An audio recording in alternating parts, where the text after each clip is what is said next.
3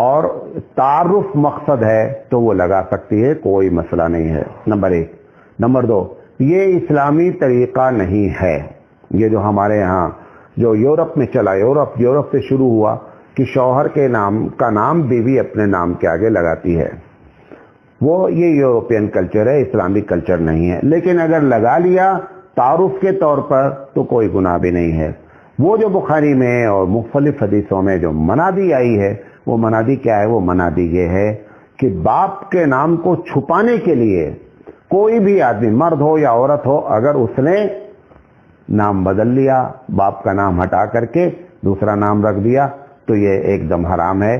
باپ کے نام کی گویا ولدیت کو ختم کرنے کے لیے نام بدلنا جائز نہیں ہے، تعارف کے لیے نام کا جوڑنا جائز ہے، اور اس لیے بھی ہم لوگ اس کو پسند نہیں کرتے ہیں اسلامی لحاظ سے، کیونکہ اگر ایک شوہر کل مر گیا تو کیا ہوگا؟